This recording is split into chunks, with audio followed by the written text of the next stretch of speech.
Hi, this is Adventures in Speech Pathology walkthrough. I'm Rebecca and we're going to be looking at the Oral Motor Assessment resource today. Now, this is for SLPs who are not sure if this is the right tool for them and for their students. So I'm going to quickly show you the cards, we'll show you the form, some of the extra charts that will help you in there, as well as the digital version, just so that you can feel confident that this is the right resource for you and for your students' needs. So this deck includes 30 cards and this is the size there, and they are very child-friendly prompts. We've tried to make them so that the child doesn't feel like they're being assessed. And the pictures are really bright and colourful.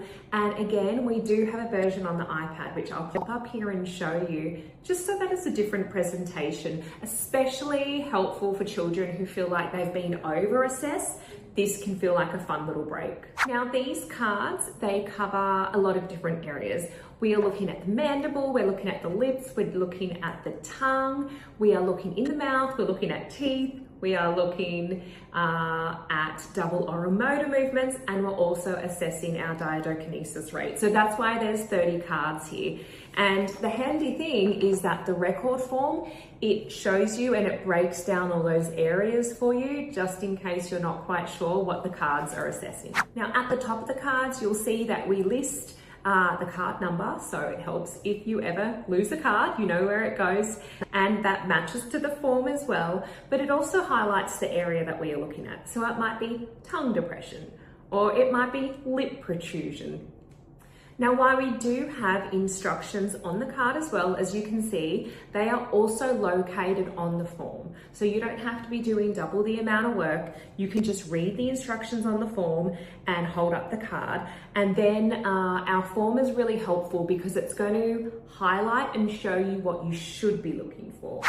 Now this is really helpful, especially if you're not quite sure what you should be expecting when you're assessing an articulator.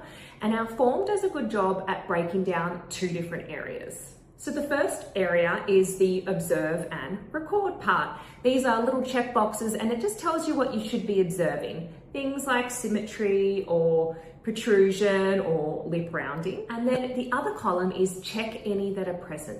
This area is usually things we wouldn't be expecting to see. It might be something like the child is using their head to move their tongue, or you might notice asymmetry, or you might notice that there is difficulty with rounding the lips. So we will also highlight areas that you might see, and this might show you that this is an area that you might have to assess more or look into further for your child. So it really gives you a full picture versus relying on you and your skills and your observations, because sometimes as speech pathologists, we don't know what we don't know. So we're trying to build everything into this form to help you know what you should be looking at and observing and recording for each of these separate areas. Other features of the form that you're going to love is that we have the little picture there, we have the card number, and we also have space for you to write extra observations on the side.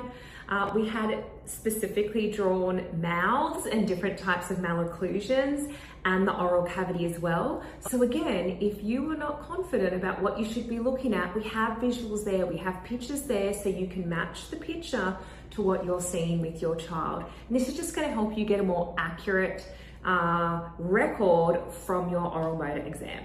Now, for speech pathologists who are not so used to doing double oral motor movements, our form again really breaks down what you should be observing. So I really encourage speech pathologists to read the form first, familiarize themselves with what they should be seeing, and then using that to help record. This is the same for our diadokinesis or DDK rates too. Now, a lot of SLPs will say, I don't know what I'm supposed to say. We have instructions. We have these instruction pages, and we also have the charts as well for 2 to 6 years of age and 6 to 13 years of age, and slightly different instructions and ways to elicit those rates. So we've really tried to put in a lot of different supports for speech pathologists so that this is a resource that is step by step and helps you through eliciting a thorough oral motor exam versus just doing one but not getting a lot of information. So I really hope that those charts and record forms and checkboxes help guide you to really deliver an effective exam that gives you the information that you need. Now, I just want to shout out some features that I love with the digital version of the oral motor cards. Number one, the pictures are very large, as are the instructions. So this can be very, very helpful.